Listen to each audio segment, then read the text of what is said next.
आप सबों को जय मसीह की। हालेलुया। कितने लोग तैयार हैं प्रभु के वचन को सुनने के लिए? Praise the Lord.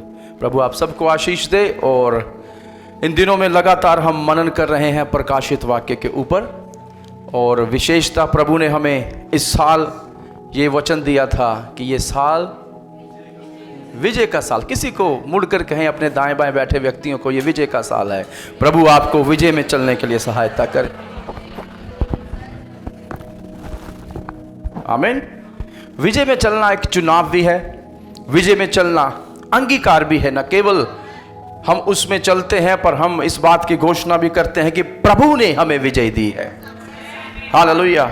और इस समय मनोविज्ञान भी मानता है कि जो आप अंगीकार करें, जिस बात की आप प्रतिदिन घोषणा करते हैं, आपके जीवन में वो घटित होने लग जाता है। पर यह कोई नया सिद्धांत नहीं है, प्रभु का वचन ये सिद्धांत हमें पहले से देकर गया। इसलिए कलाम में लिखा है, जो अंगीकार करे और मन से विश्वास करे कि परमेश्वर ने यीशु को मुर्दों में से जुलाया है, वो उद्धार पाएगा। क्योंकि हमारा उद्धार केवल यीशु के बलिदान पर नहीं टिका हुआ। हालेलुया। क्योंकि वचन कहता है, यदि वो जी नहीं उठा तो हमारा प्रचार करना व्यर्थ है। यदि वो जी नहीं उठा तो सारी चीजें उसके विजयी होने पर आधारित हैं। क्योंकि वो जी उठा है, इसलिए वो विजयी है। उसने ये घोषित कर दिया जी उठकर कि मैं विजयी परमेश्वर हूं। I am victorious king of the world and universe.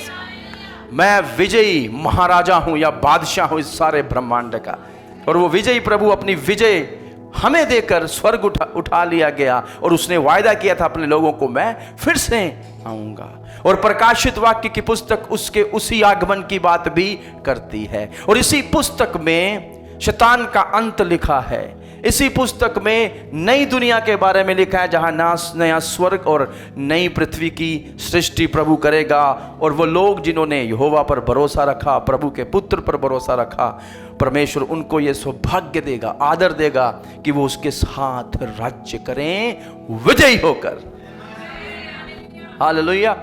और उसी के साथ साथ मैं माफी चाहूंगा, हमारे जो दर्शक हमें देखते हैं, जो विश्वासी हैं, जो वचनों को सुनने के लिए आए थे। पिछले रविवार किसी कारणवश हम जो है ऑनलाइन नहीं चला पाए थे, पर मैं कोशिश करूंगा जो पिछला संदेश है वो किसी रीति से मैं रिकॉर्ड कर डाल दूं ताकि वो सुन पाएं। और मैं भी चाहता हूं ये पूरा प्रकाशित वाक्य जो मैं प्रचार कर रहा हूं, जो सिखा रहा हूं, इसकी वीडियोस हमारे पास उपलब्ध हों, ताकि जब हम चाहें हम इन्हें सुन पाएं और फिर से खुदा के कलाम पर मनन कर सके। कितने लोगों ने प्रकाशित वाक्य पढ़ना शुरू कर दिया है? देखिए, एक आज्ञा यहां से दी थी मैंने कि प्रकाशित वाक्य पढ़ना शुरू करें। और जब हम इन आज्ञाओं को नहीं मानते, जो इस पवित्र मेज से दी जाती हैं, पुलपिट से दी जाती हैं, तो कई आशीषें हमसे वंचित रह जाती हैं। क्योंकि मैं यहां अपने नहीं, मेरे प्रभु के अधिकार में खड़ा हूं, ताकि उसके वचन को मैं आपको बता सकूं। और इस बात की घोषणा करते हुए कलाम कहता है कि जो व्यक्ति इसमें से पढ़े, सुने और इसमें लिखी हुई बातों को पूर्ण करने में जो चौकसी करे, जहाँ उस पर चले, वो धन्य है। सो प्रकाशित वाक्य का पढ़े जाना हमारे लिए धन्यता का कारण होगा। और मैंने पूरे प्रकाशित वाक्य के लिए जो एक विशेष टाइटल आपको दिया था, वो था विजयी यीशु का प्रकाशित वाक्य। और उसके अंतर्गत हमने जो सबसे पहली बात सीखी थी, वो थी पुस्तक का रहस्य उद्घाटन, अनवेलिंग द बुक। आमीन। और पिछला संदेश जो मैंने आपको सिखाया था, जो हमने विशेषता 4 से 8 आयतें देखी थी, हमने उसमें से सीखा था प्रकाशित वाक्य का रहस्य उद्घाटन। आमीन। The unveiling of the revelations, कि आगे क्या कुछ आने वाला है। आज के संदेश में मैं विशेषता 9-10 आयतों की ओर ध्यान देना चाहूंगा, और उसके साथ साथ एक आयत को हम जोड़कर पढ़ेंगे, वो है 19वीं आयत। आमीन। सो 9, 10, 11 और 19वीं आयत। और आज के संदेश का जो विषय रहेगा वो है मैं यूहन्ना। यदि आप 9वीं आयत देखें तो वहां पर यूहन्ना अपने आप को ऐसे ही प्रस्तुत करते हैं, मैं यूहन्ना। आमीन। और यूहन्ना के विषय में भी आज हम 3 बातें सीखेंगे। मैं पहले से ही वो आपको चीजें बता दूंगा ताकि समझने में आसानी हो। सबसे पहली बात जो हम यूहन्ना के बारे में सीखने जा रहे हैं, और ये जरूरी क्यों है, हालेलुया, ये समझना जरूरी है क्योंकि प्रभु ने यूहन्ना को ही प्रकाशित वाक्य दिया है। आमीन। सो यूहन्ना किसी ना किसी रीति से एक प्रमुख पात्र हैं। आमीन। ना केवल ये पुस्तक पर पिछली पुस्तकें भी उन्होंने कुछ लिखी हुई हैं, जिनकी बात मैं आपसे थोड़े समय में करूंगा। सो एक व्यक्ति को चुना गया है, मैं यूं कहूंगा तमाम सदियों का महान प्रकाशन देने के लिए, तो उसको भी समझना जरूरी है कि वो व्यक्ति कौन है। और इस बात से हम आशीषित होंगे जब हमें यूहन्ना का चरित्र और उनका गुण और उनके जीवन के बारे में सीखने को मिलेगा। पर मैं पूरी गहराई में तो नहीं जा पाऊंगा यूहन्ना के साथ, पर उन बातों की ओर जरूर ध्यान दूंगा जो प्रभु के कलाम में लिखी है यूहन्ना के बारे में। सो 3 बातें। सबसे पहली बात, गवाह यूहन्ना। सब कहे गवाह यूहन्ना। दूसरी बात, आराधक यूहन्ना। तीसरी बात, लेखक यूहन्ना।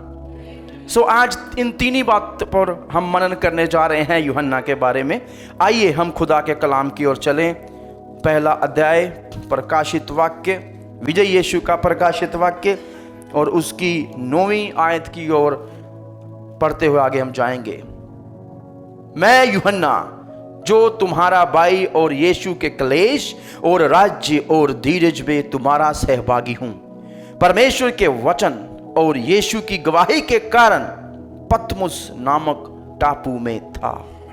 मैं प्रभु के दिन आत्मा में आ गया और अपने पीछे तुरी का सा बड़ा शब्द ये कहते सुना, जो कुछ तू देखता है उसे पुस्तक में लिखकर 7 कलीसियां को भेज दे, अर्थात इफिसुस, स्मुर्ना, पिरगमुन, थुआतीरा और सरदीस और फिलाडेल्फिया और लौदीकिया को। प्रभु का वचन पढ़े जाने सुने जाने पर आशीष हो। और 19वीं आयत की ओर भी आपका ध्यान खींचूंगा। इसलिए जो बातें तूने देखी हैं और जो बातें हो रही हैं और जो बातें इसके बाद होने वाली हैं, उन सब को लिख ले। हालेलुया।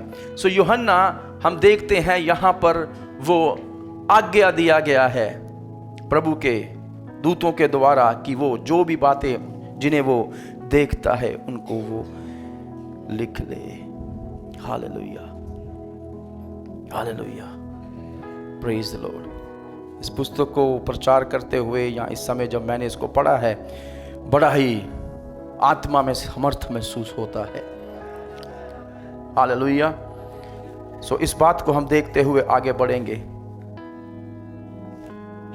प्रभु यीशु का प्रकाशित वाक्य। सो सबसे पहली बात, वहां पर यूहन्ना अपने आप को प्रस्तुत करता है क्या कह के? मैं यूहन्ना, मैं यूहन्ना। सो इस समय आप यूहन्ना के बारे में जो सबसे पहली आयत देखते हैं वो यही है। वो अपने आप को यूहन्ना कह के प्रस्तुत कर रहा है। और ये आयत जो हमने पढ़ी है यूहन्ना के बारे में या उसके चरित्र के बारे में हमें बड़ी सारी चीजें बताती हैं। और ये यूहन्ना कोई और नहीं है, ये प्रभु यीशु के द्वारा चुना गया एक व्यक्ति था। ये यूहन्ना कोई और नहीं है, ये 12 में से एक था जिनको प्रभु ने प्रेरित कहा है। पहले ये प्रभु का शिष्य था और उसके साथ उन शिष्यों में से प्रभु ने यूहन्ना को भी चुना कि वो प्रभु यीशु का क्या कहलाए? प्रेरित कहलाए। हालेलुया। और यूहन्ना को ये सारे कॉम्प्लेक्स जो प्रकाशन है दिए गए, ऐसे ऐसे प्रकाशन दिए गए जो समझने काफी कठिन थे, पर जो विश्वास में है, जो धर्मी है, ये उनको दिए गए हैं ताकि वो समझ सके।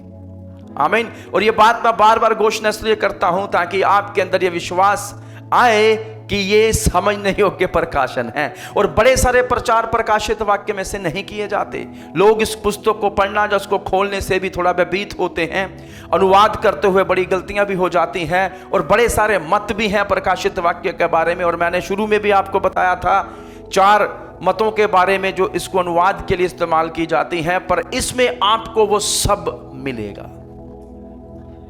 आमीन। जिसकी आप कल्पना कर सकते हैं या नहीं कर सकते। तो इसको समझना जरूरी है क्योंकि यह पुस्तक प्रोत्साहन के लिए लिखी गई थी। यह पुस्तक आशा देने के लिए लिखी गई थी। यह पुस्तक इसलिए लिखी गई थी ताकि उस समय में, उस सदी में जो विश्वासी महान सताव में से होकर गुजर रहे थे, नेरो और डोमिशियन की अधीनता में, उनको प्रोत्साहन मिले कि अंततः यीशु ही विजयी है और वह सब भी इसके साथ विजयी होंगे और राज्य करेंगे जो उस पर विश्वास करते हैं और उसकी गवाही पर विश्वास करते हैं। हालेलुया, आमीन। सो जब यूहन्ना लिखता है मैं यूहन्ना, आमीन, सो सबसे पहली बात जो यूहन्ना के विषय में मैं आपको बताना चाहता हूं वो ये है कि यूहन्ना एक गवाह है। किसी को मुड़ करके है यूहन्ना एक गवाह है। और हमें कुछ सवाल पूछने हैं यूहन्ना के बारे में। वो कौन है? वो गवाह है, पर वो कौन है? सो मैं आपको बताना चाहूंगा यूहन्ना कोई और नहीं, ये वही महान प्रेरित है जिसको प्रभु यीशु मसीह ने स्वयं चुना था। यूहन्ना को उस समय चुना गया था जब वो अपने पिता के साथ मछलियों का व्यापार कर रहा था। तब यीशु मसीह ने उसको बुलाहट दी और उस समय यूहन्ना जवान था। मैं बताऊंगा इस समय यूहन्ना की उम्र क्या है, पर उस समय यूहन्ना जवान था। पढ़ना चाहे मत्ती का सुसमाचार 4 अध्याय 21-22 शायद। जो बाइबल अच्छे से पढ़ सकते हैं, थोड़ा तेज पढ़ सकते हैं, मेरी जरूर सहायता कीजिए ताकि हम इन सब से होकर गुजर सकें।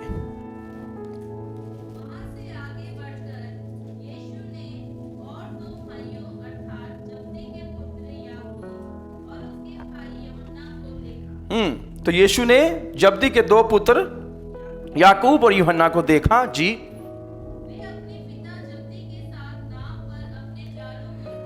हाँ, तो अपने पिता के साथ वो हाथ बटा रहे थे।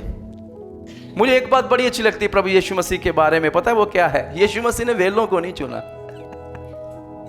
Those who were in none business, जो लोग किसी भी व्यापार में हाथ नहीं बटा रहे, शुरू से ही देखिए, मूसा की बात कर लीजिए, इब्राहिम की बात कर लीजिए, आमीन, आगे चलते जाइए, चाहे वो यिर्मयाह है, यशायाह है, यहोशू है, ये सब के सब कुछ ना कुछ कर रहे थे। हालेलुया। और मैं अक्सर कहता हूं परमेश्वर मेहनती लोगों को पसंद करता है, आलसियों को खुदा इस्तेमाल नहीं कर सकता। और यहां हम देखते हैं दाऊद की भी बात करें तो अपने पिता की भेड़ें चराता था। और मैंने अच्छे से ये चीजें पढ़ी हैं। प्रभु उनको ही अपने काम में डाल रहा है जो पहले ही किसी काम में है, आमीन, जो काम करना चाहते हैं, जो जिम्मेदार हैं, those people who are responsible. आप पता आज के समय में कलीसिया की एक सबसे बड़ी विडंबना क्या है? हम जिम्मेदारी नहीं निभाते। अब कई लोग पूछते हैं कि पास्टर जी को बताना जरूरी है कि नहीं? जी नहीं, जरूरी नहीं है। कहीं भी आप आए जाए, प्रभु आपको आशीष दे, पर जो जिम्मेदारियां यहां पर दी गई हैं उसके लिए आपको बताना जरूरी है कि आप उपलब्ध नहीं हैं तो किसी और व्यक्ति को हम आगे लेकर आए। हालेलुया। नहीं तो पासवान ही आराधना करता दिखेगा, पासवान ही लीडिंग करता दिखेगा, प्रचार करता दिखेगा, प्रार्थना करता दिखेगा, सब पासवान ही कर रहा है। और बाद में कुछ लोग कहते हैं सब पासवान ही करता है, टीम क्यों नहीं करती? सवाल टीम से पूछना चाहिए जाकर कि तुम क्यों नहीं कर रहे। हालेलुया, आमीन। क्योंकि मेरे पास विकल्प नहीं है। और कई बार ऐसा ही होता है। और यहां पर हम देखते हैं वो अपने पिता के साथ हाथ बटा रहे हैं। तब यीशु मसीह ने यूहन्ना को चुना था जब वो जवान ही था। सब कहें जब वो जवान ही था। मैं बूढ़ों के खिलाफ नहीं हूं, प्रभु ने कुछ बूढ़ों को भी शायद चुना होगा, बाइबल बताती है मूसा हारून के बारे में भी। पर कुछ लोग कहते हैं जब बूढ़े हो जाएंगे तब प्रभु का नाम लेंगे। देखा नहीं आपने, बुढ़ापा आते ही फटाफट प्रभु का नाम जपने लग जाते हैं। कलीसियाओं में दिखते हैं, कुछ लोग कलीसियाओं से गायब भी हो जाते हैं। पर मैं आपको बताऊं सबसे बेहतरीन समय जो खुदा को आप देख सकते हैं वो जवानी है। पर मैं ये नहीं कह रहा कि बुढ़ापे में आप घर बैठ जाएं, प्रभु आपको तब भी इस्तेमाल कर सकता है। पर जब प्रभु को कुछ चढ़ाना ही है तो क्यों ना मैं वो चढ़ाऊं जो बेहतरीन है। हालेलुया। और मैं प्रभु का धन्यवाद करता हूं, 17 साल की उम्र थी मेरी जब खुदा ने मुझे चुना था, और आज मैं 40 का हो गया हूं, इस साल हो जाऊंगा। हालेलुया। और तब से लेकर आज तक मुझे इस बात का बिल्कुल भी गम नहीं है कि मैंने ये साल मेरे प्रभु को दिए, उसके लिए जिया हूं। मैं अपने आप को धन्य मानता हूं। बड़े सारे लोग इस सेवकाई की कल्पना करते होंगे, पर खुदा ने ये सेवा मुझे दी है। हालेलुया। बहुतों को प्रभु ने देखा, हालेलुया, पर प्रभु ने कहा ये व्यक्ति मेरी सेवा करेगा। और इसलिए मैं आपको भी कहूंगा, यदि प्रभु आपको देखकर आपसे अपनी सेवा ले तो समझ लेना प्रभु तुझे धन्य करके देखता है, और उसकी सेवा करना धन्य है। कौन है यूहन्ना? यूहन्ना एक चुना हुआ संत है, वो प्रभु का गवाह है, वो चुना हुआ संत है। और जब प्रभु ने उसको बुलाया था वो जवान था। आमीन। जब तक यीशु मसीह ने अपनी पृथ्वी की सेवकाई करी यूहन्ना उनके साथ था। यूहन्ना उस पर्वत पर भी था जब यीशु मसीह महिमा को प्राप्त हुए थे, वो महावंत हो गए थे, उनका रूप बदल गया था। यूहन्ना वहां पर भी था। जब प्रभु यीशु मसीह जायरस की बेटी को जिंदा किया था, यूहन्ना वहां पर भी था। मरकुस 5 अध्याय में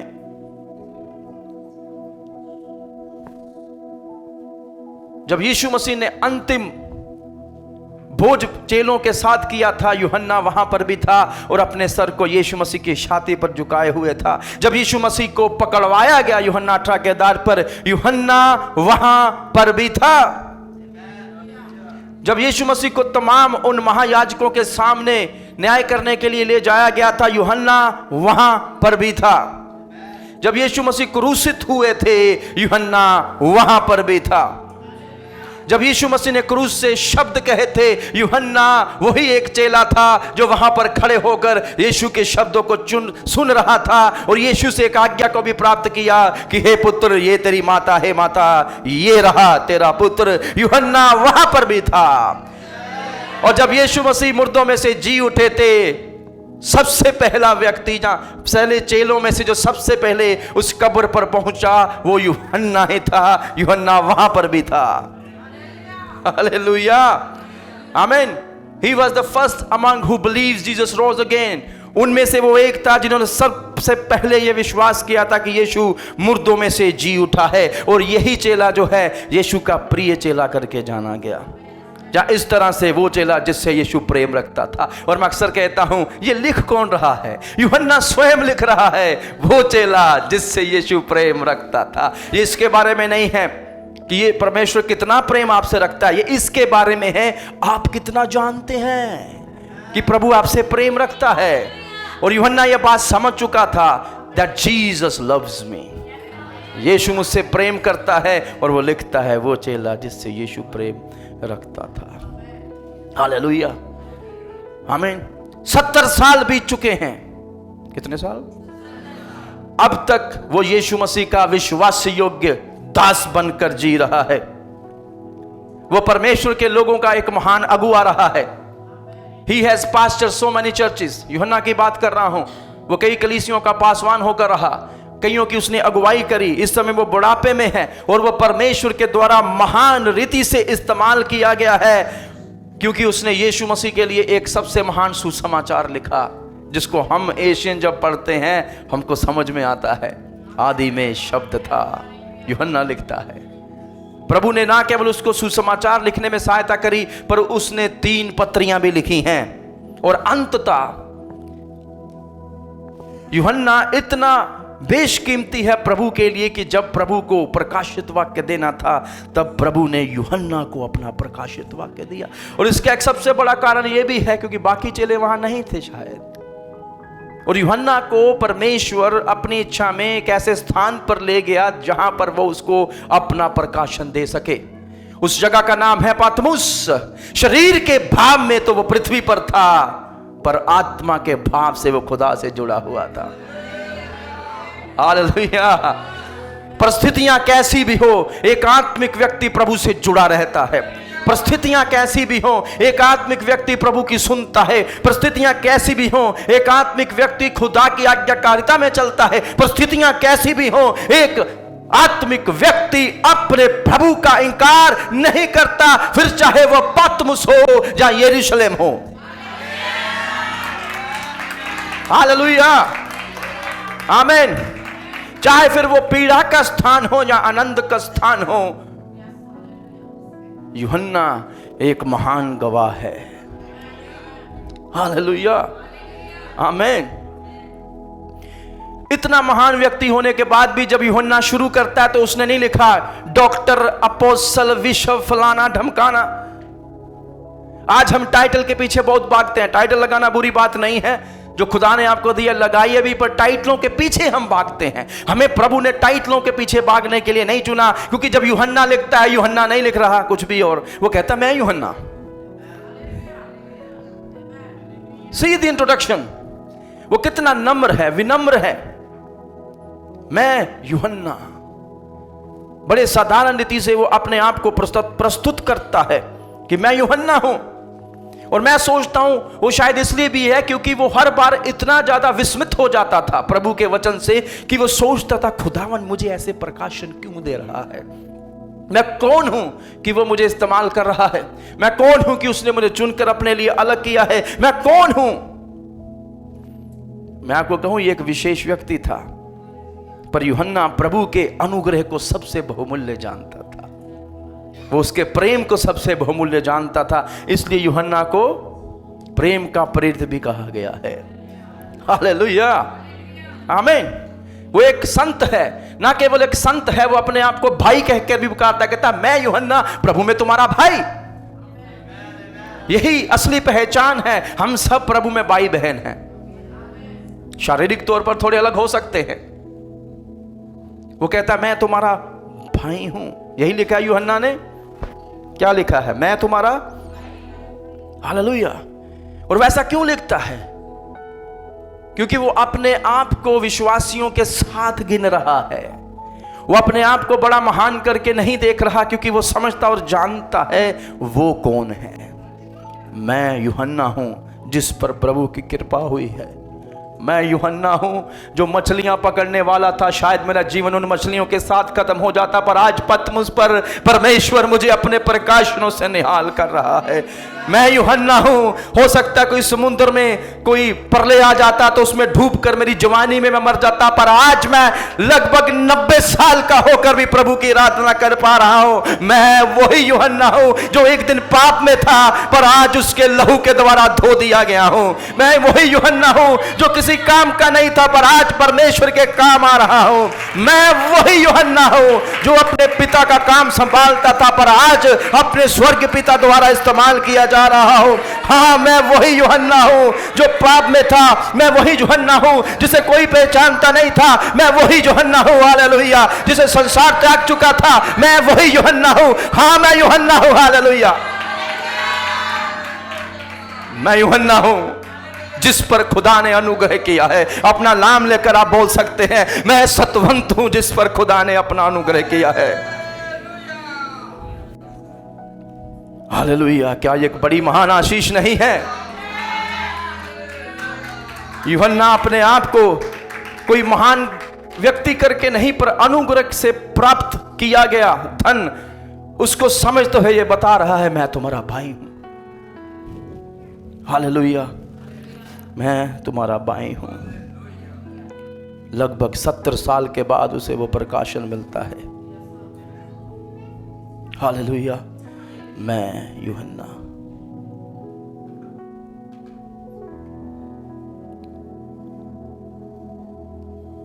और यही एक सबसे महान संदेश है पूरी कलीसिया के लिए जो मुझे सुन रहे हैं। आज हम जो कुछ भी हैं प्रभु के अनुग्रह से हैं।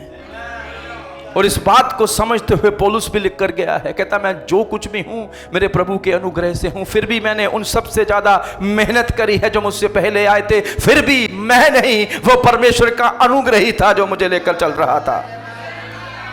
हालेलुया।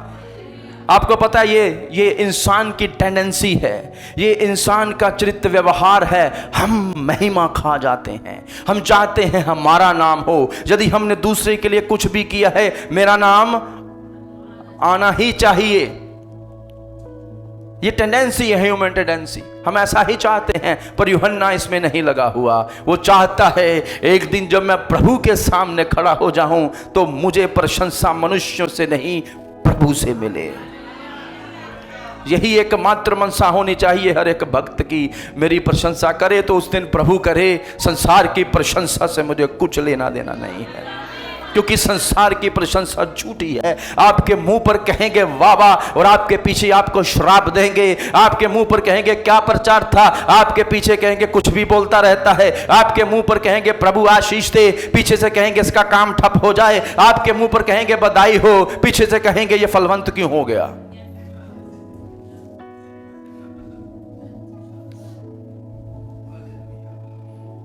यह है संसार। पर यूहन्ना हमें इस बात को प्रस्तुत करता है कि वो एक विनम्र व्यक्ति है।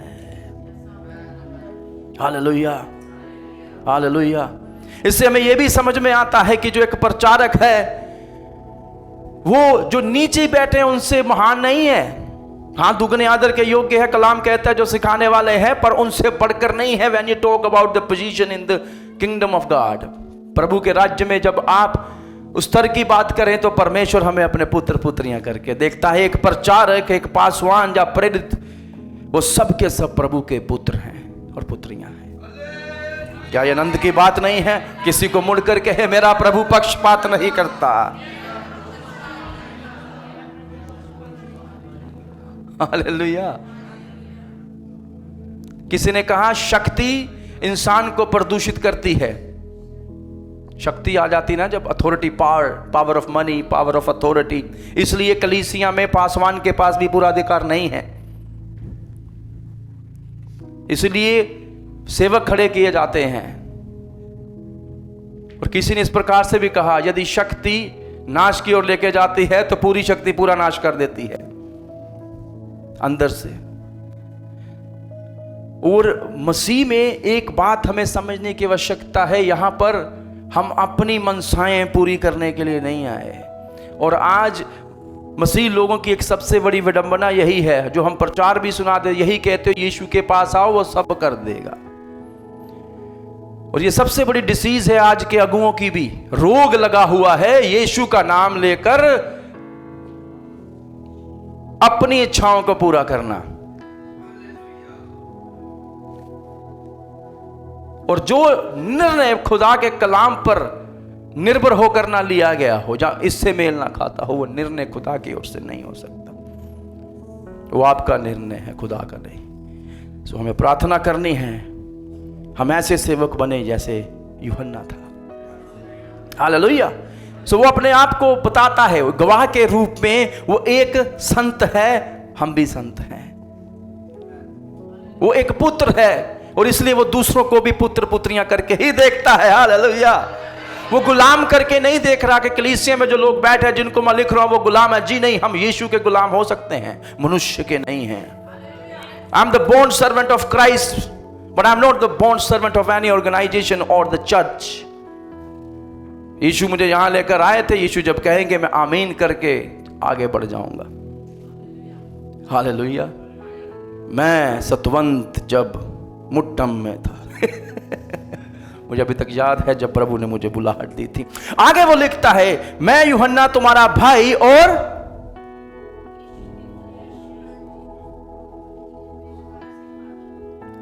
किसमें सहभागी हूं? हालेलुया। एक चीज नहीं पढ़ी, तथा मसीह यीशु के निमित्त यातना सहने में। I am a sufferer he said, मैं यातना सहने में तुम्हारा भाई हूं। क्योंकि वो उन लोगों को लिख रहा है जो यातनाओं में से होकर गुजर रहे थे, सताव में से होकर गुजरे थे। उनके बच्चों को मार दिया गया, उनकी बीवियों को मार दिया गया, बहनों को मार दिया गया, कई जिंदा जला दिए गए, कईयों के हाथ काट दिए, आंखें निकाल दी। वो सारे दुख मसीहियों ने सहे हैं जो खुदा के पीछे होकर चल पड़े थे। और इसलिए यूहन्ना भी लिखता है पातमुस पर मैं एसी में नहीं बैठा हुआ हूं। पातमुस एक बुरा स्थान है, मैं आपको बताऊंगा थोड़े समय में पातमुस कैसा था। उस स्थान पर भी लिखते कहता तुम्हारे दुखों में मैं भी तुम्हारा सहभागी हूं जो हम मसीह यीशु के लिए सह रहे हैं। यूहन्ना उन संतों को लिख रहा है जो यीशु मसीह के कारण दुख में से होकर गुजर रहे हैं और उन्होंने रोमी राज्य के द्वारा बहुत मार खाई है। और मैं आपको कहूं उन दिनों के विश्वासियों ने इस दिव्य सुसमाचार के लिए एक महान कीमत को भरा है और आज भी मसीही उस कीमत को भर रहे हैं। पर मैं आपसे ये कहूंगा हम उस कीमत को खराब ना करें किसी और ही सुसमाचार का प्रचार करके, क्योंकि आज कलीसियाओं में पासवानों की पूजा होनी भी शुरू हो गई है। कुछ कलीसियाएं डेरा बन चुका है। कलीसियाओं का मतलब थोड़ा अलग है। When you read about the Church of Christ, so हमें वो देखना आना चाहिए कि अंतर क्या है, और वो अंतर केवल खुदा का कलाम दिखाएगा। पर दुख की बात यह है आजकल की कलीसिया कलाम की ओर नहीं जाती, पासवानों की ओर जाती है। रीड योर बाइबल, अपनी बाइबल को पढ़ना शुरू करें। आमीन। और जिन बातों के लिए खुदा ने अपने दासों को रखा है उनके लिए उनके पास जाएं। पर आज आपके हाथ में बाइबल है। एक ऐसा समय था इतिहास में जब कलीसिया के हाथ में बाइबल छीन ली गई थी और कलीसिया की नींव खराब हो गई, लेकिन बाइबल वापस कलीसिया के हाथ में आई। प्रभु का धन्यवाद हो। अब मैं कुछ संस्थाओं के नाम नहीं लूंगा, तो नहीं तो लगना लग जाएगा कि मैं उनके ऊपर आक्रमण कर रहा हूं, पर उन संस्थाओं ने बड़ी गड़बड़ियां करी हैं। कलीसिया से बाइबल ही छीन ली थी। कहते बाइबल सिर्फ कौन पढ़ सकता है? बिशप साहब पढ़ सकते हैं, पोप साहब पढ़ सकते हैं, पास्टर पढ़ सकते हैं, लेकिन लेमैन नहीं पढ़ सकता। एक समय था इतिहास में जब बाइबल छीन ली गई थी कलीसिया से, पर वापिस जब समय आया तो वापिस जब बाइबल कलीसिया में आई, कलीसिया फिर से मजबूत हुई। और आज भी हमें बाइबल से दूर जाने की आवश्यकता नहीं है, बाइबल की करीबी में जाएं, क्योंकि इसी को पढ़ने सुनने वाला और इस पर चलने वाला धन्य कहलाएगा प्रभु के राज्य में। हालेलुया। सो वो प्रभु के लिए वो सारे कष्ट सहते हुए उनको लिख रहा है, और वो कह रहा है मैं भी तुम्हारे साथ उस कष्ट में हूं।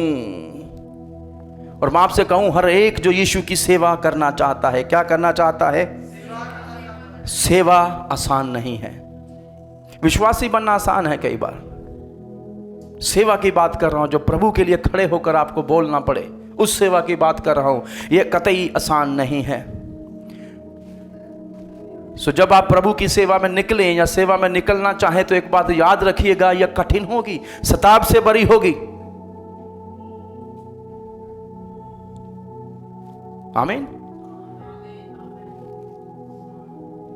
और इसीलिए जब यीशु ने अपने चेलों को बुलाया, तो प्रभु ने एक बुलाहट चेलों को दी थी। कितने लोगों को वो प्रचार याद है? यीशु के पीछे चलने के मायने 4 प्रचार किए थे मैंने, और उसमें एक मैंने बात कही थी, जब यीशु ने अपने पीछे बुलाया था लोगों को, तो क्या कह के बुलाया था? जो मेरे पीछे होना चाहे। हाँ, ये सबसे कठिन है, अपने आप का, हाँ, अपने आप का इनकार करना जब व्यक्ति सीख जाए। क्योंकि जिस दुनिया में हम रह रहे हैं, यहाँ सेल्फ डिनाइल नहीं, सेल्फ एक्सेप्टेंस सिखाया जाता है। वो भी अच्छी बात है, पर जिस डिनाइल की यीशु बात कर रहा है, वो अपने अस्तित्व को नकारने की बात नहीं करता। उसका अर्थ यह है प्राथमिकता प्रभु बन जाता है। हालेलुया। कितनों को समझ आया? हाँ, जब ये बातें शुरू होती हैं तो अक्सर समझ आना बंद हो जाता है। जब बरकत की बातें होती हैं, आशीष की, तब समझ आना, हाँ हाँ हाँ हाँ। को कई बार लोग ऐसा ही करते हैं, जो लाभ का है ले लेते हैं, पर जो ताड़ना का है उसे त्याग देते हैं। पर मैं आपको बताऊं, हो सकता है यहां पर लाभ मिल जाए, पर जो व्यक्ति ताड़ना ग्रहण नहीं करेगा, वहां पर उसको कोई लाभ नहीं मिलेगा। और इसीलिए प्रकाशित वाक्य के साथ कलीसियाएं आगे आने वाली हैं। सो तैयारी से आए, नहीं तो ना आए।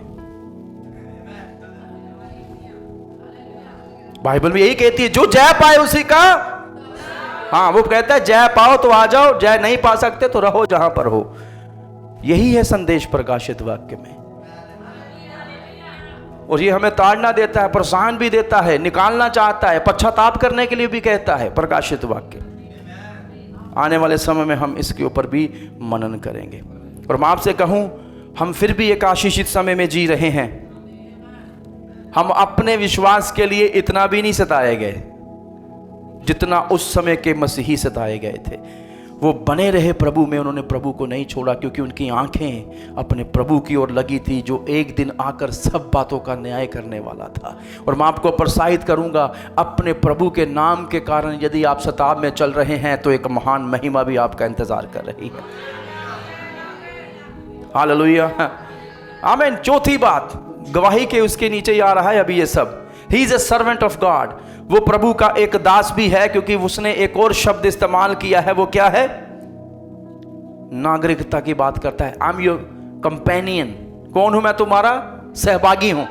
हिंदी में शायद सहभागी लिखा होगा, दूसरी वाली में वो कहता है मैं तुम्हारा सहभागी हूं। किसमें? In the kingdom and the patience of Jesus Christ. यीशु के राज्य में और उस धीरज में मैं तुम्हारा सहभागी हूं। इसका अर्थ क्या है? वो कह रहा है मैं भी तुम्हारी तरह उसकी वाट जोड़ रहा हूं कि वो आएगा, और उसकी वाट जोड़ने के लिए, उसके राज्य में प्रवेश करने के लिए जिस चीज की हमें आवश्यकता है, वो है धीरज।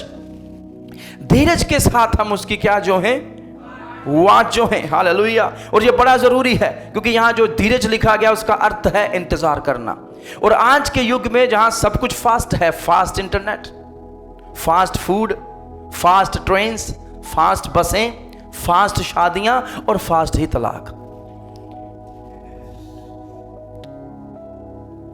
फास्ट हो रहा है सब कुछ। अभी फास्ट कोर्ट्स भी आ चुकी हैं, यहाँ मुकदमे जल्दी से किए जाते हैं यदि पार्टियां एग्री हो जाएं। सो हम उस युग में है जहाँ पर हमें तेज चलना सिखाया गया है। स्पीड की लिमिट बढ़ाई जा रही है। हाईवेज हैं जहाँ आप तेज चल सकते हैं, है ना। हाईवे पर क्या चलते हैं आप? गली में चल सकते हैं तेज। तो तेज जमाने में हम आ चुके हैं, पर इतना भी हम तेज ना हो जाएं कि हम पेशेंस रखना भूल जाएं। हम पेशेंस नहीं रखते, हम जल्दी में पड़ जाते हैं, है कि नहीं। और ये हम सब जानते हैं, अलग अलग स्थानों पर अलग अलग तरीके से काम होता है। ना एम्प्लॉयज पेशेंस रख रहे हैं, ना कस्टमर पेशेंस रख रहे हैं। सब काम कैसे चाहिए? और बाइबल उस जगह पर हमें सिखाती धीरज धरना। प्रभु कब आएगा, प्रभु कब करेंगे, हमारी जमीन हमें कब मिलेगी। वो ईंटों पत्थरों से बना हुआ भवन हम कब देखेंगे? तब देखेंगे जब कलीसिया मजबूत होगी। अब कलीसिया कौन है? हाँ, आमीन। किसी ने मुझे एक बिल्डिंग का नाम लेकर कहा असली चर्च तो वही है। मैंने कहा आप कोई नहीं है ये बात बताने के लिए, जब यीशु आएगा तब बताएगा वो असली चर्च कौन है। क्योंकि जब वो तुरी फूकी जाएगी असली चर्च ही उसकी आवाज सुनेगी और वो उठा ली जाएगी। और बहुत सारे लोग तब भी उन बिल्डिंगों में गा रहे होंगे हालेलुया, आखो यीशु जिंदा। जिंदा तो हो गया है वो, हम यदि जीवित नहीं रहे आत्मा में। हालेलुया। सो वो कहता है तुम्हें क्या करना पड़ेगा। तो इसका अर्थ है यूहन्ना अपने ऊपर काम कर रहा है, यूहन्ना धीरज रख रहा है क्योंकि वो जानता है यीशु मसीह आने वाले हैं। आमीन। वो एक बूढ़ा व्यक्ति हो चुका है, पर उसका अर्थ ये नहीं है कि उसने सेवा करना छोड़ दिया है। हालेलुया। मैं कलीसिया में बैठे हुए कुछ बुजुर्गों के लिए प्रभु का धन्यवाद करना चाहूंगा और मैं आपसे कहना चाहूंगा उम्र कैसी भी हो पर आपकी सेवा अभी भी पूर्ण नहीं हुई। हालेलुया, आमीन। एक प्रभु के दास ने प्रभु से कहा प्रभु अब मैं इतने वर्ष का हो गया हूं, अब मुझे रिटायरमेंट चाहिए। उसने संस्था से रिटायरमेंट ली, लेकिन एक दिन प्रभु उसके घर में उसको दर्शन देकर कहता है तेरी सेवा अभी खत्म नहीं हुई, जब तक तू जीवित है तू मेरी सेवा करेगा। This is life time service to Jesus. किसने कहा मैंने 10 जीवन के 10 साल खुदा को दे दिए, अब मैं रेस्ट करूंगा। अच्छा, ये सेवा की कोई रेस्ट नहीं है। एक बार आपने हां करी तो मरते दम तक आपको उसकी सेवा करनी है, और इसीलिए हम सेवा के लिए बुलाए गए हैं। आमीन। और ये जो यूहन्ना है बुढ़ापे तक वो यीशु मसीह की गवाही दे रहा है, क्योंकि वो एक सच्चा गवाह है। किसी को मुड़कर पूछिए क्या आप एक सच्चे गवाह हैं? और मैं आपसे कहना चाहूंगा रुकने का कोई स्थान नहीं है, छोड़ने का कोई स्थान नहीं है, पीछे मुड़ने का कोई स्थान नहीं है, कुछ ना करने का कोई स्थान नहीं है। प्रभु में है तो प्रभु ने हमें कुछ करने के लिए बुलाया है, प्रभु में है तो प्रभु ने हमें गवाही देने के लिए बुलाया है, प्रभु में है तो प्रभु ने हमें सेवा के लिए बुलाया है। और जिस दिन वो प्रधान चरवाहा आएगा वो उसी के अनुसार हमें प्रतिफल भी देगा। अगली बात हम करेंगे वो कहां पर है, मेरे पीछे कहें वो कहां पर है। वो एक ऐसे स्थान पर है जिसको पैथमुस कहा जाता है। इस आइसलैंड ये एक द्वीप है, यहां पर प्रकाशन मिले हैं किसको? यूहन्ना को। और ये बड़ा ही एक छोटा सा टापू था। यदि आपको नहीं पता मैं बताना चाहूंगा कि ये जो ज्वालामुखी होते हैं जब ये फटते हैं, उनके फटने के कारण समुद्र में मिलने के कारण ये जो महाद्वीप पैदा हुआ था by the volcanoes fire and all, वो जो प्रोसेस है, प्रक्रिया है, उसमें से निकलकर ये पूरा पथरीला था, जिस पर ना खाना था, ना पानी था, ना सोने की व्यवस्था थी। आपको उन्हीं पत्थरों पर सोना है, चाहे वो ठंडे हैं चाहे वो गर्म हैं। और उसके साथ साथ इसमें कुछ गुफाएं बनी हुई थी और यहां पर कॉपर निकाली जाती थी। और उस जगह पर कैदियों को रखा जाता था कि उनसे काम भी लिया जाए और वहीं पर सलगड़ कर वह मर जाएं। अब यूहन्ना कितने साल का है? 90 साल। 90 साल में उसको वहां पर भेजा गया है, या थोड़ी देर पहले। किसके लिए भेजा गया है? यूहन्ना लिखता है क्योंकि मैंने यीशु की गवाही दी, उसके वचन की गवाही दी, सुसमाचार के कारण। आज के समय में इसको समझना है तो उसको काले पानी की सजा दे दी गई है। और ये रोमी साम्राज्य की एक सबसे दूसरी भयानक सजा हो सकती है क्रूसित किए जाने के बाद।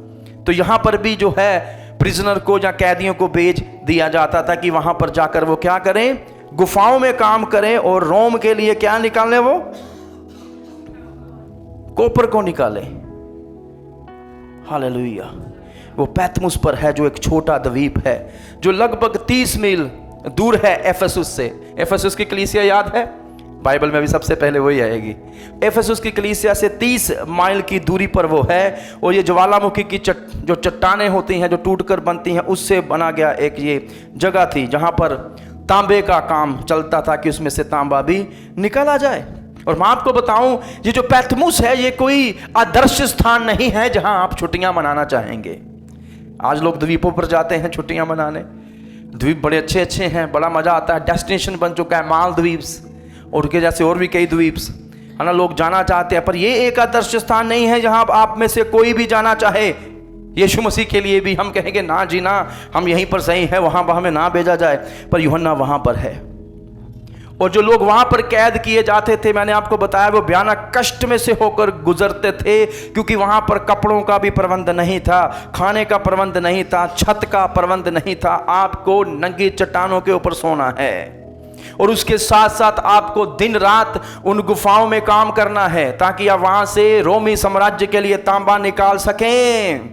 और लगातार रोमी जो सिपाही थे इर्द गिर्द रहते थे, यदि कोई काम नहीं करता था तो उनको मारा जाता था। और यदि इसको और समझना है तो एक मूवी भी आई थी द रेवलेशन, वो आप जरूर देखिए, तो कुछ दृश्य आपको पूर्ण रीति से समझ में आ जाएंगे। और ये वो स्थान है जहां पर यूहन्ना को प्रकाशित वाक्य मिला है। नाउ थिंक अबाउट इट, कष्ट का स्थान पर प्रकाशन से भरा हुआ, दुख का स्थान पर संतोष से भरा हुआ क्योंकि वो अपने प्रभु का दर्शन कर पा रहा है। बिना रोटी का स्थान पर वो जीवन की रोटी से मुलाकात कर पा रहा है। अंधेरे का स्थान पर वो ज्योति को देख पा रहा है। बुढ़ापे का समय पर सर्वश्रेष्ठ समय क्योंकि वो प्रभु की कृपा में चल पा रहा है। हालेलुया। मैं अक्सर कहता हूं जब प्रभु साथ है तो स्थान की क्या बात है।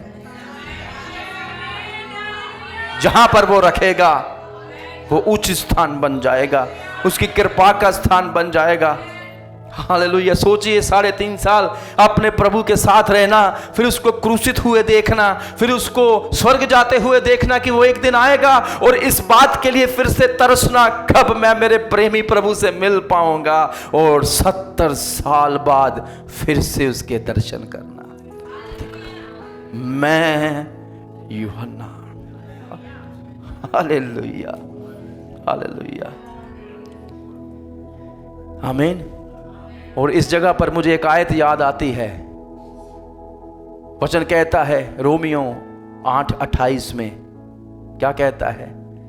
सब बातें उनके लिए भलाई ही को उत्पन्न करेंगी जो प्रभु के द्वारा बुलाए गए और उससे प्रेम रखते हैं। किसी को मुड़कर कहें भलाई निकलेगी यदि प्रभु को पकड़े रहेंगे तो। हालेलुया। कष्ट का स्थान प्रकाशन का स्थान बन गया, कष्ट का स्थान दर्शन का स्थान बन गया, अंधेरे का स्थान ज्योति का स्थान बन गया, क्योंकि वो इसी के लिए जी रहा था, क्योंकि वो प्रभु का एक गवाह था। पर अगला सवाल, वो पतमुस पर क्यों है, वो क्यों कष्ट के स्थान पर है? मैंने आपको दोनों बातें बता दी थी, प्रभु के वचन और उसके दिव्य सुसमाचार के कारण, पर उसके साथ साथ कुछ और बातें भी मैं जो आपको बताना चाहूंगा। आमीन। और इसलिए बाइबल हमें बताती है कि जो यूहन्ना है वो पतमुस पर रखा गया। आमीन। सो आपको इस बात को समझना है, जो यूहन्ना का ये समय था, मैंने आपको बताया था ये लगभग 90 एडी के आसपास, 95 एडी के आसपास ये पुस्तक लिखी गई थी। कुछ और विद्वान ये भी मानते हैं कि थोड़े पीछे लिखी गई थी, जैसे एडी 70 के आसपास, जब यरूशलेम का मंदिर नाश किया गया था। उस समय जो रोमी साम्राज्य का राजा था वो नेरो था, ठीक है, नेरो, NERO। पर जिस समय की मैं बात कर रहा हूं डोमिशियन था। ये दोनों ही बहुत ही ज्यादा खूंखार सताने वाले हुए हैं। इन्होंने यहूदियों को भी सताया और मसीहियों को भी सताया। पर एक समय में इन्होंने यहूदियों को धार्मिक स्वतंत्रता दे दी थी कि आप लोग अपने धर्म का पालन करो, आपको कोई नहीं सताएगा। पर यहूदियों ने एक और व्यवस्था निकाली थी। वो कहते थे कि यदि आप यहूदी हो और आपको हमारे आराधनालयों में आकर प्रभु की आराधना करनी है तो बाहर खड़े होकर आपको मसीहियों को और यीशु मसीह को श्राप देना पड़ेगा। पहले आप कहें कि यीशु जो क्रूस पर लटकाया गया वो श्रापित है और सारे मसीह श्रापित है, then you can enter and worship Yahweh. फिर आप अंदर आकर आराधना कर, और यदि आप इनकार नहीं करेंगे तो आपको आराधना नहीं करने दी जा सकती। अब इस बात को समझिए, यहूदियों को सताया जा रहा था, उसके ऊपर जो मसीही यहूदी हैं उनके लिए कोई स्थान नहीं था भाग जाने के लिए। इतने कष्ट में था, उनको ढूंढ ढूंढ कर मरवाया जा रहा था। और इसलिए जब आप पत्रियां पढ़ते हैं तो कुछ संत लिखते हैं उनके नाम जो तित्र बित्र होकर रह रहे हैं। Now you understand that? सरकारी नौकरियां छूट गई, व्यापार छोड़कर जाना पड़ा, अपना बना हुआ घर छोड़कर जाना पड़ा, धन संपत्ति छोड़कर जानी पड़ी, कुछ का तो वहीं पर रह गया। इतना सताप था। और उस समय में प्रकाशित वाक्य की पुस्तक निकल कर आती है। हालेलुया। और मैं आपको बताना चाहूंगा, ऐसा बताते थे कि इसका जो डोमिशियन था ये यूहन्ना को मार देना चाहता था, उसको गर्म पानी में तेल में उबाल कर, पर किसी रीति से यूहन्ना बच गए और उनको पैतमुस पर भेज दिया गया। मैं यूं भी कहूंगा यूहन्ना खुद पैतमुस पर पहुंच गए। हालेलुया। वो उसको मार नहीं सके पर उससे पीछा छुड़ाने की कोशिश करी, पर पीछा नहीं छुड़ा पाए क्योंकि यह कार्य मनुष्य का नहीं परमेश्वर का था। और इसलिए मैं कहूंगा जो प्रभु हमारे साथ शुरू करेगा वो स्वयं उसे खत्म करेगा, कोई मनुष्य उसे खत्म नहीं कर सकता। आमीन। अब सोचिए क्यों ये गरीब व्यक्ति जो संसारिक रीति से गरीब है, इसके पास कोई पैसा नहीं है, 90 साल का हो गया है और इतने कष्ट में से होकर गुजरना पड़ रहा है और कैदियों की संगति में रहना पड़ रहा है। सोचिएगा थोड़ा वहां पर कैसे कैसे कैदी होंगे, हत्या करते हुए, वो सारे पाप, चोरी, डाकू, डकैती और कुछ ऐसे पाप जिनका मैं नाम नहीं लेना चाहता, उनके साथ यूहन्ना को वहां पर डाल दिया गया है। किसके कारण? सबसे पहली चीज राजनीतिक कारणों के कारण यूहन्ना को वहां डाला गया था। अब इसके बाद बताऊंगा राजनीतिक कारण क्यों। क्योंकि जो ये रोमन एम्परर थे, लोगों के द्वारा ईश्वर समझकर उनकी आराधना की जाती थी। अब समझ आया? नेरो की आराधना की जाती थी, डोमिशियन की आराधना की जाती थी, यहां तक कि यहूदियों के इतिहास में भी कुछ ऐसे लोग हुए हैं जिन्होंने अपनी आराधना करवाई है, लोग उनकी आराधना करते थे और यहां पर इनकी भी आराधना की जाती है। तो पॉलिटिकल कारण थे कि ये हमें छोड़कर किसी दूसरे खुदा की आराधना क्यों कर रहे हैं। कितनों को समझ आया? आमीन। सो जो लोग मंदिर में आते थे उनको ये आज्ञा थी कि वो आकर सीजर के लिए, जिसको केसर कहा जाता है, धूप जलाएं। सोचिए एक राजा है और उसने ये आज्ञा दे दी। दानियल का समय याद आ रहा है, उसने एक मूर्ति बनाई, आज्ञा दी हर एक सिटीजन जो भी यहां आएगा, अंदर का बाहर का, आकर इस मूर्ति के सामने झुकेगा। और इसी रीति से यहां पर हो रहा था उन दिनों में। जो इतिहास बताता है कि आपको केसर के लिए जाकर क्या जलानी है? धूप जलानी है और आपको कहना है केसर ही खुदा है। और यदि आप ऐसा कहीं नहीं कहेंगे तो आपने कानूनी उल्लंघन कर दिया। हालेलुया। सो वहां पर आपको कहना है धूप जलाने के बाद कि केसर ही खुदा है। और जिन जिन मसीहियों ने उन दिनों में इस बात से इनकार किया उन सबको सताया गया, कई मार दिए गए, कई पैतमुस पर डाल दिए गए, कई तेलों में उबाले गए, कईयों को बीच में कटवा दिया गया, कईयों के बच्चों को जला दिया गया, केसर ही खुदा बोलकर उस धूपदान में डालकर।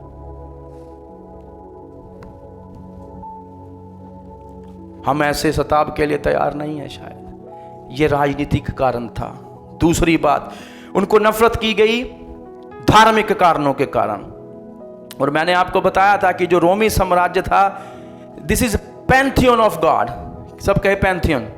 देयर इज ए पैंथीइज्म, ठीक है। एक पोलिथिज्म है जिसमें बड़े सारे खुदा हो सकते हैं, एक पैंथीइज्म है जिसमें यह सिखाया जाता है कि हर एक चीज खुदा है। ये चार्जर खुदा है, ये पंखा खुदा है, ये स्पीकर खुदा है, ये घड़ी खुदा है, ये माइक खुदा है, मैं भी खुदा हूं, आप भी खुदा हैं, सब कुछ खुदा है।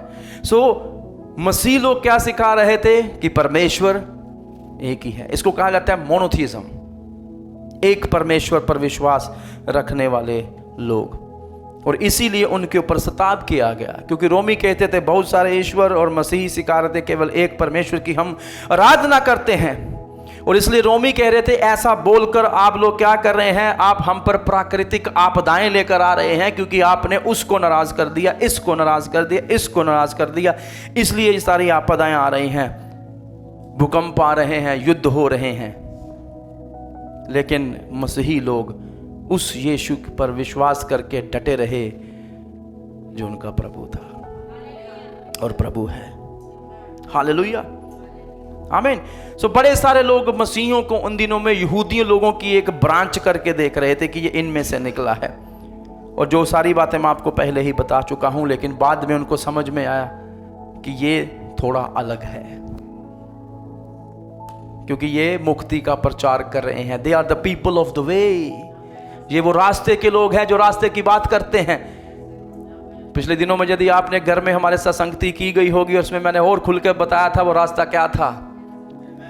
तो रास्ते के लोग कह के पुकारे गए हैं मसीही लोग। सबसे पहले अंताकिया में लोगों ने कहा ये मसीही है, पर उससे पहले ही सब लोग कहते थे ये रास्ते के लोग हैं। दे प्रीच द वे, एक रास्ते की ये बात करते हैं जो स्वर्ग लेकर जाता है। दे प्रीच द वे। हालेलुया, आमीन। सो ना केवल राजनीतिक, ना केवल धार्मिक, पर सामाजिक कारणों के कारण भी मसीही लोग सताए गए। सब कहें सामाजिक कारण। सामाजिक कारण क्या कुछ हो सकते हैं हम सब जानते हैं, तो मैं उसकी ओर ज़्यादा आगे नहीं बढ़ूंगा। और उसके बाद आर्थिक कारण भी थे। आर्थिक कारण यही थे क्योंकि जिस ईश्वर की आप आराधना करते हो ये महंगी आराधना नहीं है, कहीं भी जाकर प्रभु का नाम आप ले सकते हैं। तो बड़े सारे मंदिर उन दिनों में बंद हो गए थे।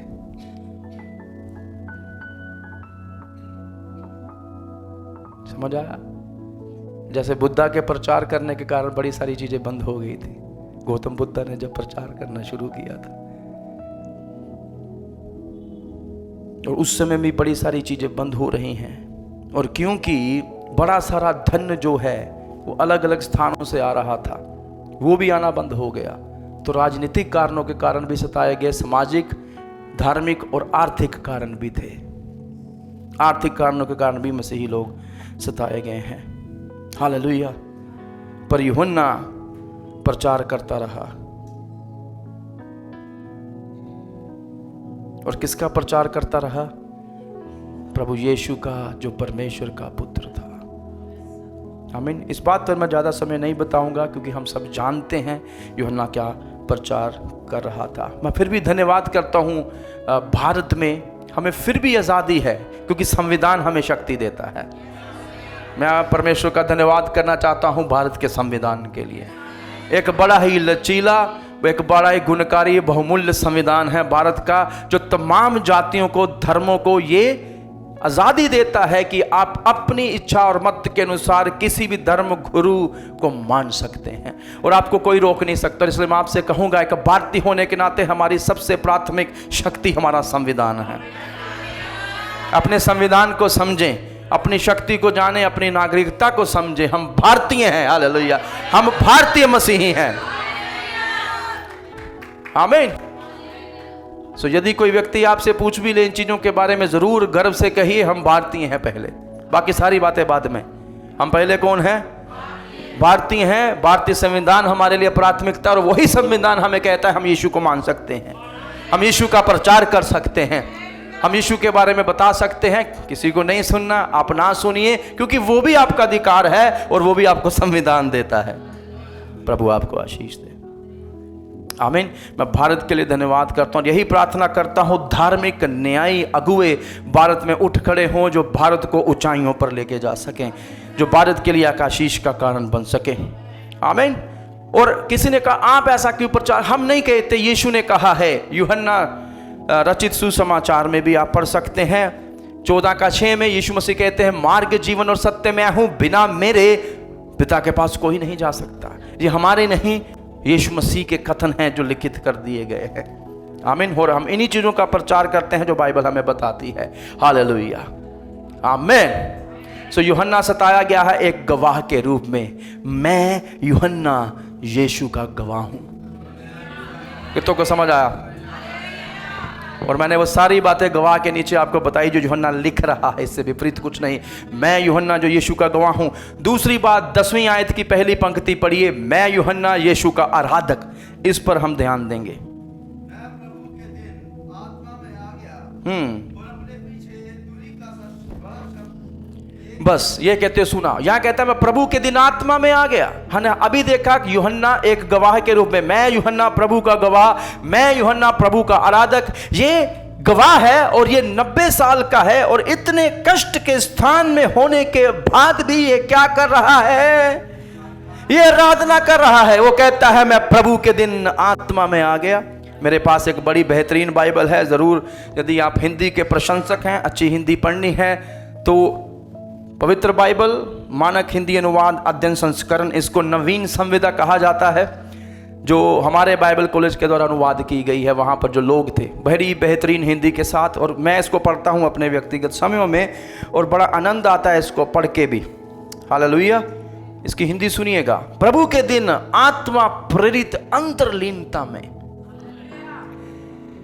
आत्मा के द्वारा प्रेरित होकर अंतर्लीनता में, कि मैं मगन हो गया, मैं उसके साथ जुड़ गया, अंतर्लीनता में चला गया, मैंने आकाश को छू लिया, स्वर्ग को छू लिया, की अवस्था में मुझे अपने पीछे तुरही के ऊंच नाद सा स्वर ये कहते हुए सुनाई दिया। तो तुरही का ऊंच नाद यानी कि ऊंचा स्वर जो होता है वो लगाया गया है और यूहन्ना उसको सुन रहा है। पर वो क्या कर रहा है? प्रभु की वो आत्मा में आ चुका है। हालेलुया। यूहन्ना यहाँ गीत नहीं गा रहा अभी, पर वो आत्मा में परमात्मा के साथ जुड़ गया। उसकी इच्छा में होकर एक 90 साल का व्यक्ति कष्ट में होकर भी खुदा की आराधना कर रहा है। He is a worshipper. 3 चीजों के ऊपर हम ध्यान देंगे उसके आराधक होने के बारे में। सबसे पहली चीज, आप उसकी शारीरिक अवस्था की ओर ध्यान दीजिए। किस पर ध्यान देना है? शारीरिक अवस्था। कई बार जो ये शारीरिक अवस्थाएं हमारे सामने आ जाती है कि नहीं आती, हम बीमार पड़ जाते हैं, बूढ़े हो जाते हैं, हमसे सीढ़ियां नहीं चढ़ी जाती, या वो सारी दिक्कतें जो इन दिनों में आ रही हैं लोगों को, कई कारण हो सकते हैं खुदा की आराधना ना करने के लिए। पर यूहन्ना कहां पर है?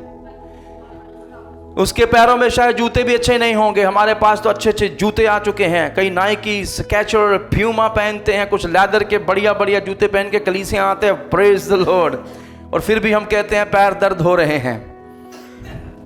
यूहन्ना वहां पर है जी। मैं आपको नीचा नहीं दिखा रहा, I am just making the comparison and thinking. मैं यूहन्ना के जूतों में जाना चाहता हूं, उसकी अवस्था में जाकर देखना चाहता हूं यूहन्ना को कैसा महसूस हो रहा होगा। और ये रास्ते सीधे तो नहीं होंगे, पथरीले हैं, तो कभी ऊपर कभी नीचे, कभी पैर पड़ा कभी नहीं पड़ा। और यूहन्ना कोई बॉडी बिल्डर नहीं है, 35 साल का, वो 90 साल का एक बूढ़ा है, और फिर भी वो क्या कर रहा है? No excuse to worship God. प्रभु की आराधना करने के लिए वो कहता है कोई भी मैं। और आत्मा में कब आया वो? कब अंतर्मगन हो गया? कब लीन हो गया? वहां लिखा प्रभु के दिन। हाँ, कौन से दिन? और हम मानते वो प्रभु का दिन कोई और नहीं, वो रविवार का दिन था। कुछ लोग ये भी कहते हैं वो सब्त का दिन था। What ever the day is, I don't care. आमीन। पर मैं मसीही हूं। यीशु मसीह जिस दिन मुर्दों में से जी उठा था, मसीही लोगों ने उसी दिन से रविवार के दिन प्रभु की आराधना करनी शुरू कर दी थी। सो इसलिए कोई आपसे आकर कहे कि सब्त के दिन आप कुछ कहे, पहली तो हम जी उठने का दिन मनाते हैं, दूसरी बात हम हर दिन प्रभु की आराधना करते हैं। कितनों को समझ आ रहा है? सो वो प्रभु के दिन जब प्रभु जी उठा था, आत्मा में आ गया। और जब रविवार आता है, आप कहां होते हैं? हाँ, पूछना है हर रविवार, यदि घर पर है तो मैं क्यों यहां पर हूं? मैं वहां पर जाकर आत्मा में उसकी आराधना क्यों नहीं कर रहा हूं आज? हालेलुया। ये 90 साल का बूढ़ा उसकी आराधना कर रहा है। और मैं आपको बताऊं, हम में से यदि कोई और होता, हम कहते थे हमने अपनी सेवा कर ली, दौड़ ली है, अब आराम से रहना चाहते हैं। हालेलुया। कोई और मेरा बोझ उठा ले, आज मैं छुट्टी ले रहा हूं। पर यूहन्ना ऐसा कुछ भी करता हुआ दिखाई नहीं दे रहा। हालेलुया। यूहन्ना के जीवन में ऐसा कोई दिन नहीं आया जब उसने बिना आराधना किए हुए गुजारा हो। और मैं आपको भी प्रोत्साहित करूंगा, एक भक्त के जीवन में कोई भी दिन ऐसा नहीं आना चाहिए जब उसने बिना उसकी आराधना किए हुए गुजारा हो। क्योंकि एक भक्त एक सच्चा आराधक है। वो परिस्थितियों से उबर चुका है, वो कष्टों से उबर चुका है। उसको पता है कि एक दिन प्रभु आएगा और सब चीजें भली चंगी हो जाएंगी। Hallelujah, hallelujah. और इसलिए मैंने कहा मैं हमारे बूढ़ों के लिए धन्यवाद देता हूँ। आज यदि मुझे कोई बुजुर्ग सुन रहे हैं, मैं आपके लिए धन्यवाद देना चाहता हूँ प्रभु को, खासकर वो जो कलीसिया में आते हैं। हालेलुया।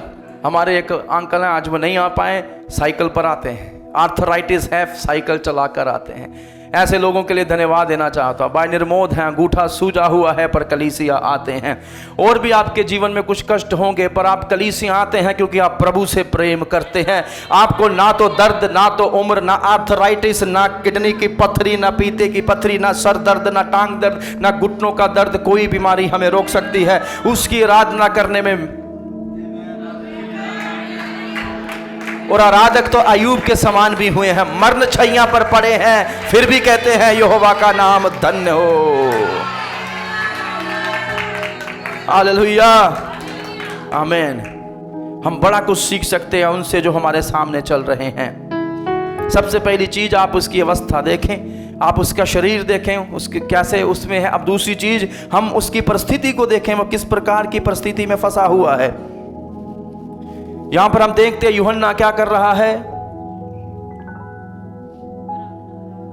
यह पहली बार नहीं है कि यूहन्ना पतमूस पर आकर अपने आप को नम्र कर रहा है।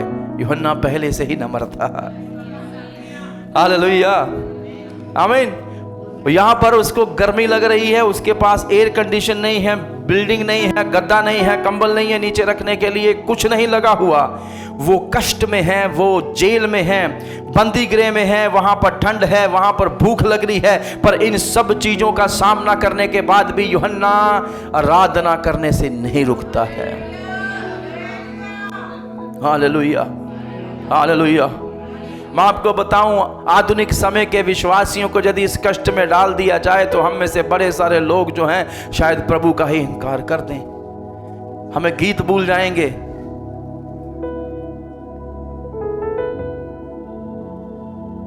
थोड़ा सा कष्ट आ जाए तो स्तुति के गान उसमें बदल जाते हैं, कब तक खुदा मेरे कब तक।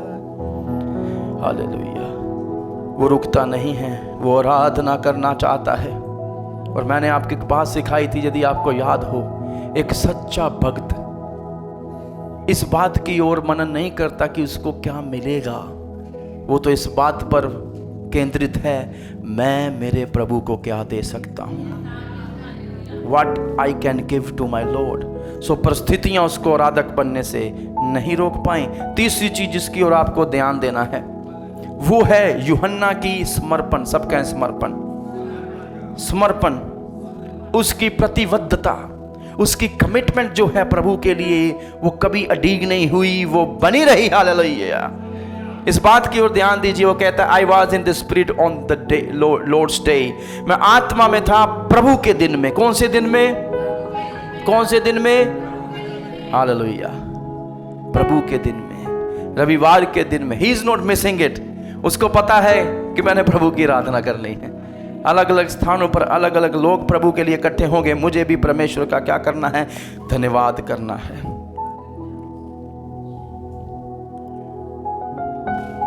आइए एक आयत पढ़िए, हम यूहन्ना के बारे में कुछ और सीखते हैं। यूहन्ना 21 का 22 पढ़िएगा कोई मेरे लिए।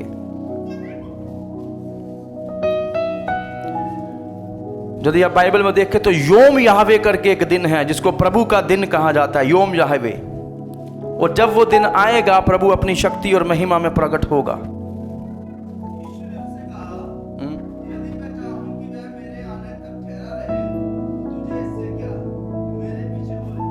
हाँ, किसको कहा था? तुझे क्या? यदि मैं चाहूं कि वो मेरे आने तक ठहरा रहे तो तुझे इससे क्या? पतरस, जो सेवकाई तुझे दी गई है तू वो कर, वो करेगा जो उसको दी गई है। और यीशु फिर से उसके सामने प्रकट हुआ है, वो ठहरा रहे। यूहन्ना ठहरा। कुछ लोग मानते हैं, विद्वान कहते हैं यीशु शायद इस दिन की बात कर रहे थे क्योंकि यूहन्ना उस दिन तक जीवित था। पतरस क्रूसित कर दिए गए, यूहन्ना जीवित है और वो प्रभु के दर्शन को फिर से कर पा रहा है। हालेलुया, आमीन। यूहन्ना समर्पण में लगा रहा, उसने अपने प्रभु को त्यागा नहीं। हालेलुया। वो प्रभु के साथ बना रहा, कुछ भी होता रहे आत्मा में। किसमें? सबके आत्मा में। यूहन्ना आराधक था और वो उस आराधना में चलता था जो आत्मा से प्रेरित थी। आमीन। ना ही ड्रम सेट से प्रेरित आराधना, ना गिटार से, ना कीबोर्ड से, ना गीतों से, वो आराधना जो आत्मा और सच्चाई से की जाती है।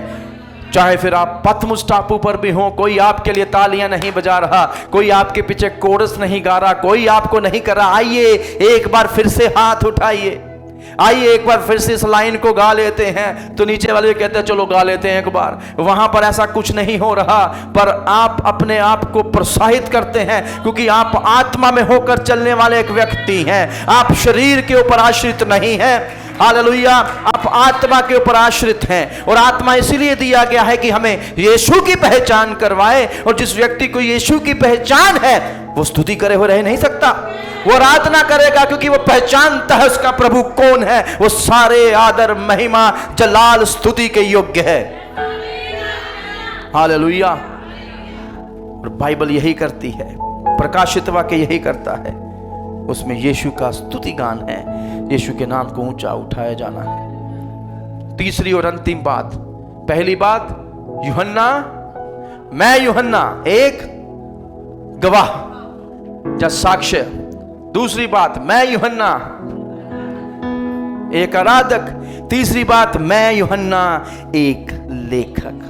कौन हूं जी? मैं एक लेखक हूं। यहां पर यूहन्ना को विशेषता 2 आज्ञा दी गई हैं। यूहन्ना अब यहां पर बैठ जाता है प्रकाशित वाक्य को लिखने के लिए, क्योंकि उसको आज्ञा दी गई है। और जो वो इस शास्त्र के बारे में कुछ बातें हम पर प्रकट करता है। सबसे पहली बात वो ये बताता है कि ये पवित्र शास्त्र किसके द्वारा दिया गया है। यूहन्ना जो लेखक है, लेखन का निर्देश या लिखने की आज्ञा उसे किसने दी है। तो क्या कहता है यूहन्ना? आइए मेरे साथ देखिए 10वीं आयत, उसकी दूसरी पंक्ति पढ़िएगा कोई। और मैंने अपने पीछे, आमीन। सो यहां पर कोई और नहीं, परमेश्वर स्वयं उसके सामने उतर आए हैं। और जब प्रभु ने उससे बात करी तो उसको क्या सुनाई दी? तुरही का। और यही वो शब्द था जिसने उसके ध्यान को अपनी ओर आकर्षित किया। तुरही बजी। आज मैं तुरही लेके आने वाला था, पर तुरही घर ही रह गई। अगले रविवार मैं तुरही लेकर ही आऊंगा। मेरी बड़ी इच्छा थी कि तुरही बजाकर आज शुरू करूं, क्योंकि पहली तुरही बज रही है। तो प्रभु ने वो तुरही बजाकर क्या है शुरू किया, और उसने आवाज सुनाई दी, और एकदम उसका ध्यान अपनी ओर आकर्षित कर लिया प्रभु ने। हालेलुया।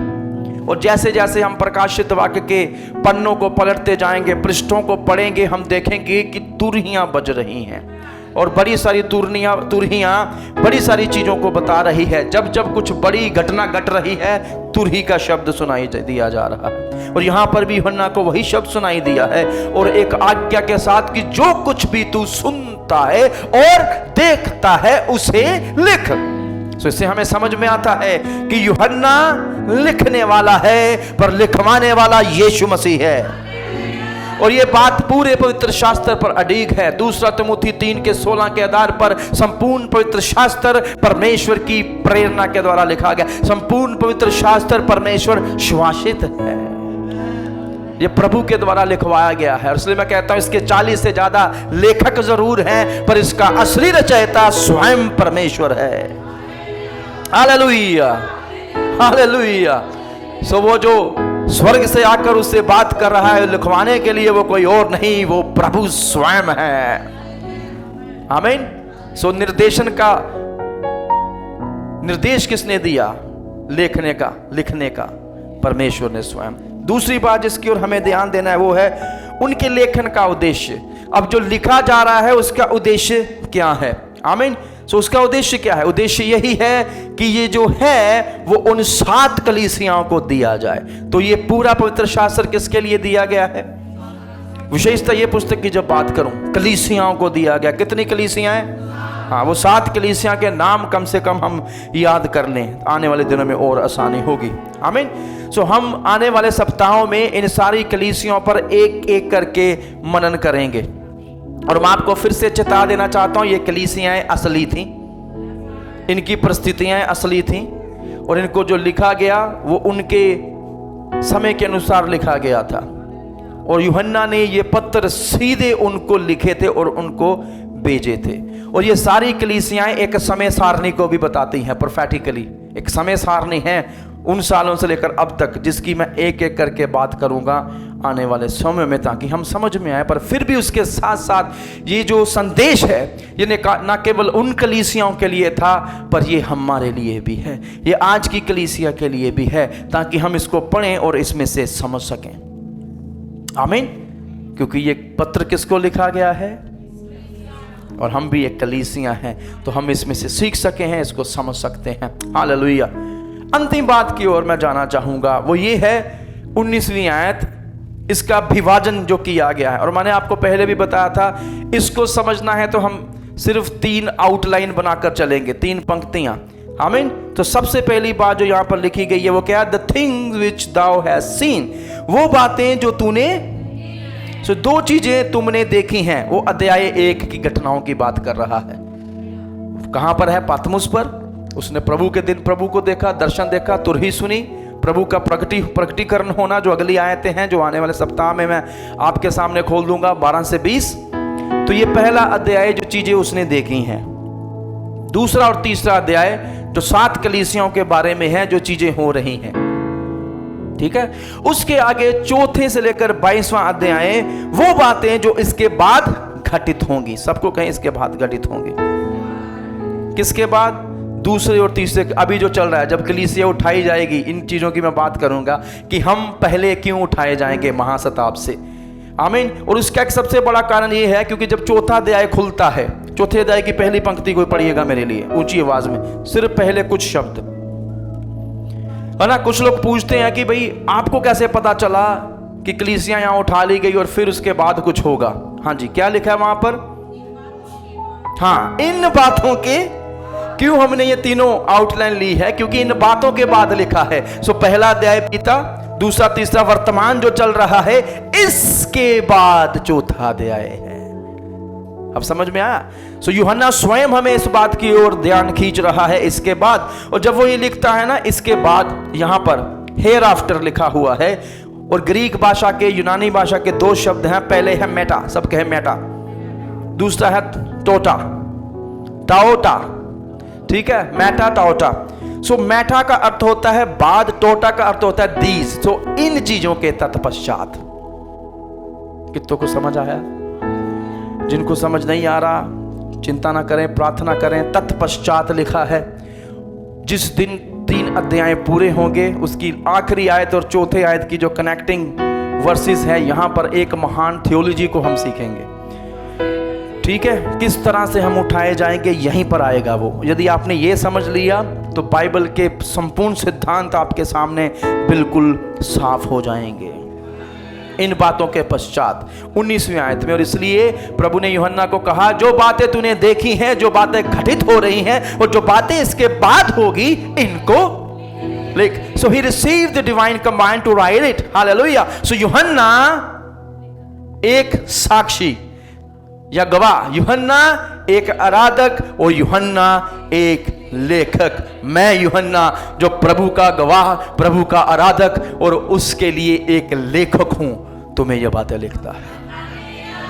हालेलुया। प्रभु का वचन पढ़े जाने और सुने जाने पर आशीष हो।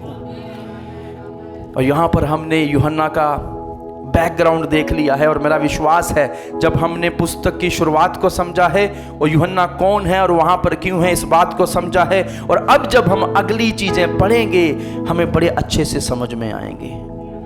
और इसलिए मैं आपसे कहूंगा कि आगे परमेश्वर हमारे दिलों से बड़ी महान बातें और करने वाला है। क्यों ना अपने दिल की वेदी को हम खोलते हुए बैठे, क्योंकि इसी प्रकाशित वाक्य में हमें वेदियां भी दिखाई देंगी।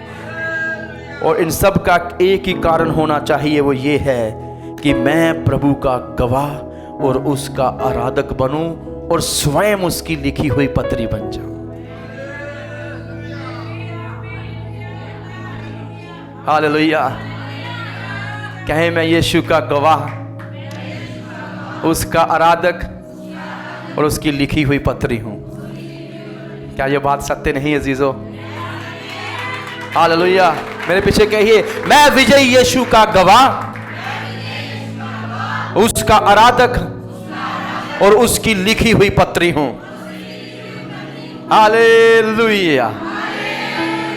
प्रभु इन वचनों के द्वारा आपको बरकत दे। जो हमें आज ऑनलाइन सुन रहे हैं, खुदावन आपके साथ हो। बहुत धन्यवाद हमारे साथ जुड़ने के लिए। और मेरी प्रार्थना है कि परमेश्वर इन प्रकाशों का प्रकाश आपको बहुत आय से दे, और जो एक संदेश आपसे छूट गया था अतिशीघ्र वो आपको प्राप्त हो जाएगा। हमारे लिए भी आप प्रार्थना करें। हमने निर्णय लिया है कि इस पूरा साल हम केवल प्रकाशित वाक्य प्रचार करेंगे। प्रभु आपके भी साथ हो, इसको दूसरों के साथ बांटें। प्रभु आपको आशीष दे। आप सबको जय मसीह की।